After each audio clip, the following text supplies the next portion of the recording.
Ó, é o seguinte, Edmilson Souza, brasileiro em Milão, tá na linha para conversar com você, Milton. Sul de Minas é comigo mesmo. E aí, pastor baiano de Vitória da Conquista, nosso repórter internacional, tá calma, Itália agora ou morreu mais gente? Boa tarde. Muito boa tarde, meu caro Milton Neves, boa tarde aos ouvintes da Rádio Bandeirantes, boa tarde ao Guilherme Cimatti. Tá calma, Itália, os números de mortos estão baixando a cada dia. Nós temos a previsão para dia 19 de maio não termos mais nenhum infectado na Itália, e isso traz muita alegria aos nossos corações. A gente está em casa e ouvindo a Bandeirantes desde cedo, ouvindo o Milton Neves, porque é já tradição minha escutar o Milton Neves aos domingos, e aqui curtindo o dia de domingo com a família, com os meninos. Já fizemos um churrasquinho aqui no quintal, e o Caio estava esperando para jogar bola com ele no quintal, porque nós temos um pequeno espaço aqui, onde a gente se distrai com o Caio, com o Pedro e com a Natália também. Milton, tudo bem contigo, meu lindo? Tudo bem, mas você tá... Olha, as notícias são boas. Falamos lá com a China e a nossa amiga Karen Juliana, logo cedo, falou que lá na China 70% do problema está resolvido. 70% da China, que são bilhões de pessoas, quase 2 bilhões, 70% não tem problema. 30% ainda tem gente internada, tem gente ainda em observação, etc. e tal. E agora você vem dizer que na Itália não morreu ninguém hoje? Não, morreu sim, Milton. Os números estão baixando, o número de mortes a cada dia é menor, e isso tem trazido alegria aos nossos corações. Quantos morreram de ontem para hoje? Eu estava justamente buscando essa informação precisa aqui, porque o Guilherme acabou de me chamar, mas já eu te dou, me dá um minutinho, eu já vejo aqui para te falar exatamente o número de mortos de hoje, Milton. Não, é o seguinte, eu liguei de supetão pro Edmilson e ele tinha me explicado na linha que não tinha visto os números de hoje mesmo. Então foi falha minha, até porque eu não tenho contato direto com o Milton aqui, eu que peço desculpa. O senhor tem contato comigo 24 horas por dia, você me liga 300 vezes por dia. Hein? Não, mas não presencial, pô. E pior que ele escolhe os lugares onde estou, e, sabe, impossíveis. Mas ele liga lá. Muito bem. Mas calma, a gente tem... O que o povo está falando aí no nosso WhatsApp, meu caro Guilherme Herédia Cimatti Pinto Júnior, esta libélula informativa. Não, estão todos agradecendo. Estão todos gostando muito da programação, viu, Milton? Todos gostando muito. Ó, notícia de 19 horas atrás, o coronavírus atingiu 19.468 pessoas vítimas fatais na Itália, Milton. Notícia de 19 horas atrás. Puxa vida. Escuta, e você precisa estudar mais Minas Gerais. Você não sabe nada do sul de Minas, hein, Guilherme? Nada. Infelizmente não sei nada. E eu conheço as ruas lá, os donos das lojas, as coisas. Mas que história é que os caras te chamavam de bolão? Ué, porque eu era gordo. Bolão. Ô Milton, eu já tenho o número aqui. Vamos lá. Itália ao vivo. Itália ao vivo. Mortos ontem na Itália, 431 pessoas. E desde 18 de março é o número mais baixo de mortos na Itália, Milton Neves. Nós falamos nas duas primeiras entrevistas e falávamos a respeito de 700, 800 pessoas mortas. Hoje, na terceira entrevista a você, nós estamos falando em 431 pessoas. Falamos da metade do número já, e como eu disse, já traz alegria aos nossos corações. Ouvia a tua entrevista com a brasileira que mora na China e escutei ela falando a respeito de 70% já da situação do país, que tem trazido também alegria ao coração de todos os que moram ali. E a gente vai ficando contente vendo que essa pandemia, que todo este mal tem perdido a força lá na China e, consequentemente, aqui na Itália também. Os especialistas estão dizendo a respeito do dia 19 de maio, para esse vírus perder a sua força aqui na Itália, e a gente continua por aqui com o comércio fechado, aberto somente supermercados e farmácias, as ruas continuam paradas, o comércio não funciona, e os italianos perguntando quando voltaremos à normalidade. Fala-se desse bloco prosseguir até o dia 3 de maio, e o presidente Giuseppe Conte disse que a vida voltará ao normal, mas não será imediato. Quando passar, quando este bloco acabar, ele não vai liberar em 100% a normalidade, mas aos poucos as coisas vão começar a se encaixar, e a gente aqui na Itália com certeza vai vencer esse momento e vamos retornar à vida que tínhamos antes nesse país que nos recebeu de uma forma tão maravilhosa. Milton, eu queria sair um pouco, só se você me permite, desse comentário a respeito do vírus na Itália, para comentar a respeito de algumas situações que eu vivi ouvindo você e que acabaram marcando também a minha vida, se você me permite, Milton Neves. Fique à vontade, pastor. Aí direto de Roma. Direto de Milão. Milton Neves, eu quando morava em São Paulo, ali na Zona Sul, no Campo Limpo, tinha na igreja onde congregava, ao lado da delegacia do Campo Limpo, um trabalho que nós orávamos todas as manhãs, de 6 às 7 da manhã. Eu tinha aquele compromisso de me reunir com alguns irmãos da igreja para orar. E como eu morava muito perto da igreja, cerca de 2 quilômetros, eu saía de casa às 10 para as 6 da manhã. Um belo dia, dentro do carro, resolvi ligar o rádio, mesmo porque o percurso era muito curto, mas resolvi ligar o rádio do carro. O rádio sempre ligado na Bandeirantes, e eu comecei a ouvir o Pulo do Gato.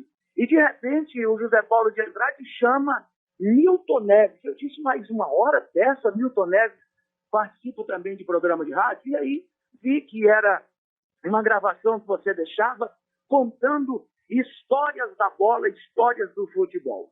Milton Neves, eu me viciei e comecei a acordar mais cedo para não chegar mais cedo na igreja, porque nós começávamos a orar às 6 horas da manhã. Mas comecei a acordar mais cedo para descer, ir para o carro e dentro do carro escutar as histórias do Milton Neves, histórias da bola.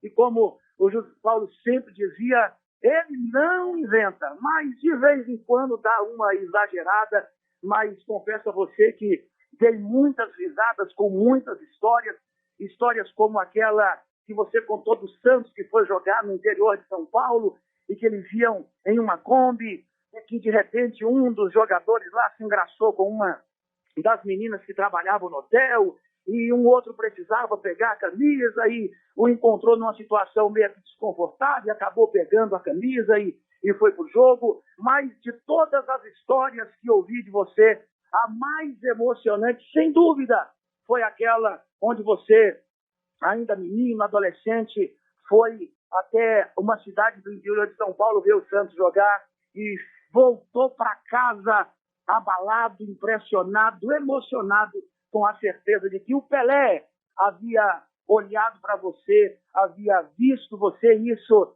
essa história certamente, para mim, para milhões de pessoas, é a melhor história sua. E eu também vivi essa emoção, não na intensidade de você, quando eu trabalhava em um farol em São Paulo, o farol da Avenida Joaquim Antunes, com a Rebouças, e eu vendia naquele farol o que nós chamamos de biju.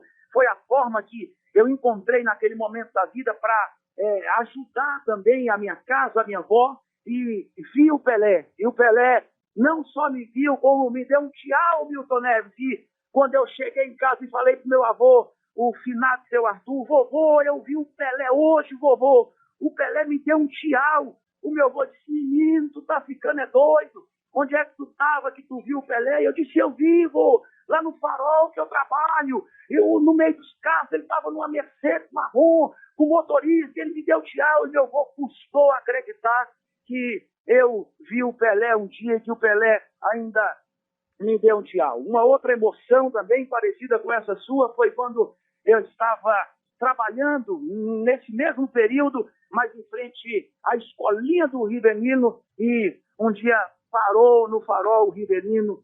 Eu me lembro do carro, um Audi A8, e o Rivelino conversou comigo ali alguns segundos, e para mim aquilo foi demais. Cheguei em casa novamente emocionado. Vovô, sabe quem eu vi hoje, vovô? Quem falou comigo, Rivelino?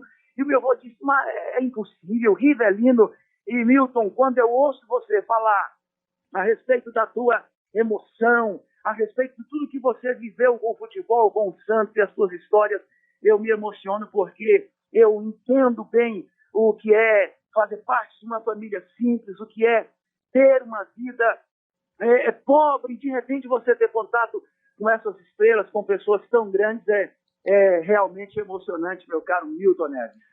Muito obrigado. Essa história do Pelé, eu já contei a exaustão. O Dan Stubach, meu amigo lá da Hebraica, trabalhou conosco na Band, ele já ouviu várias vezes eu reprisar O Dia que Pelé Me Viu, 1965, Francisco Palma Travasso, Santos 2, Comercial 0.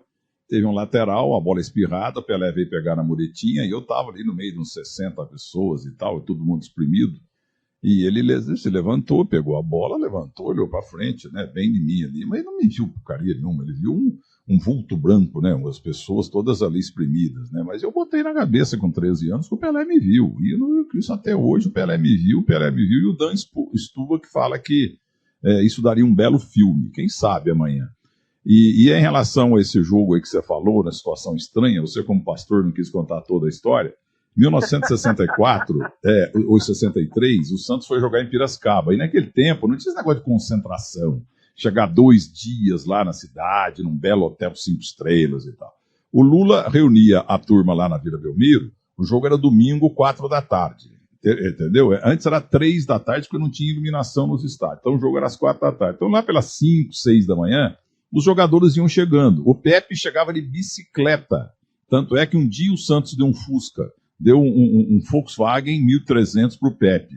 Porque o Pepe, em 63, ele decidiu tudo em relação a Santos e Milan no segundo jogo. Ele ganhou um carro. Tem no meu portal, no Que Fim Levou, a foto do Tia Jorge Cury e outros dirigentes entregando para o Pepe esse carro.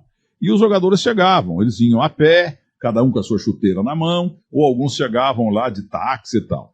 Aí o Lula, o técnico Lula, o primeiro Lula famoso do Brasil, o que ele fez? O que ele fazia? Para qualquer viagem do interior, quando não era muito longe, ele tinha 10 chofer de praça lá, 15, eles brigavam para levar os jogadores. Então ele pegava, escolhia lá aleatoriamente uns 5, 6 carros, tinha 3 ou 4 jogadores em cada carro, e foram para Piracicaba.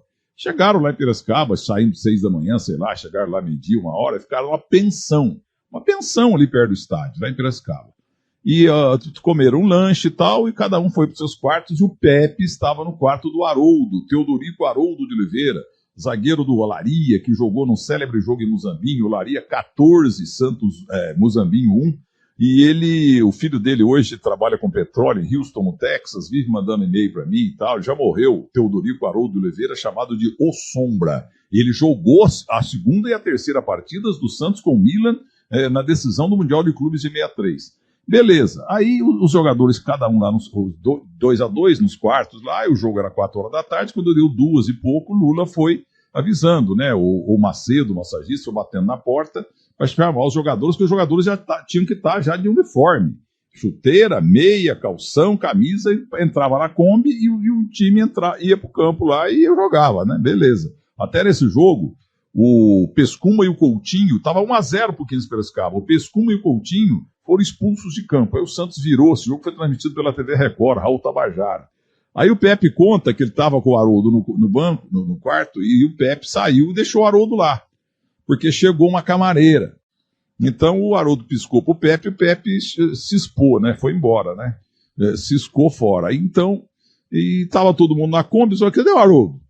Cadê o Haroldo? Tá lá no quarto. Outra piscada. Aí o Lula sacou e foi lá no quarto, sei lá, 17. Abriu, pegou, tem que falar, gente.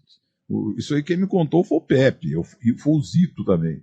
Ele pegou o Haroldo, moça de 4 lá, e ele tinha com o calção na canela, a saqueira na canela e a camisa 6 no peito. Aí o Lula chegou pé ante pé, falou assim: o Haroldo, fica tranquilo aí, me dá só a camisa, com as 2 pontas dos 2 dedos.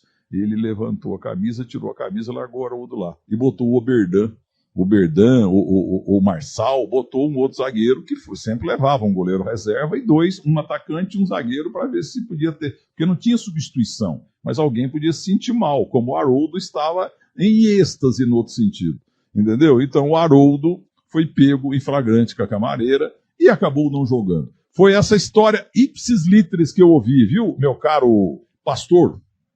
Essa foi uma das muitas histórias que eu escutei quando acordava um pouco mais cedo, antes das 5:30 da manhã, para ir à igreja orar, mas também para ouvir as histórias do Milton Neves, muitas histórias, e a sua bela frase contou para mim, eu conto mesmo, eu não sei guardar segredos, eu sou um viciado em Milton Neves, ouvia sempre nas quartas-feiras, depois dos jogos, o terceiro tempo, escutei a entrevista da Trave com Alex Miller, e você com o Miller, com o Quesada, você com os profissionais da Bandeirantes, um trabalho sempre espetacular, e eu apaixonado por rádio, escutando vocês e dando muitas risadas em casa, Milton. E essa história aí, o Haroldo estava tendo uma relação com a moça de chuteira e meia, e o calção lá na canela e a camisa lá no peito.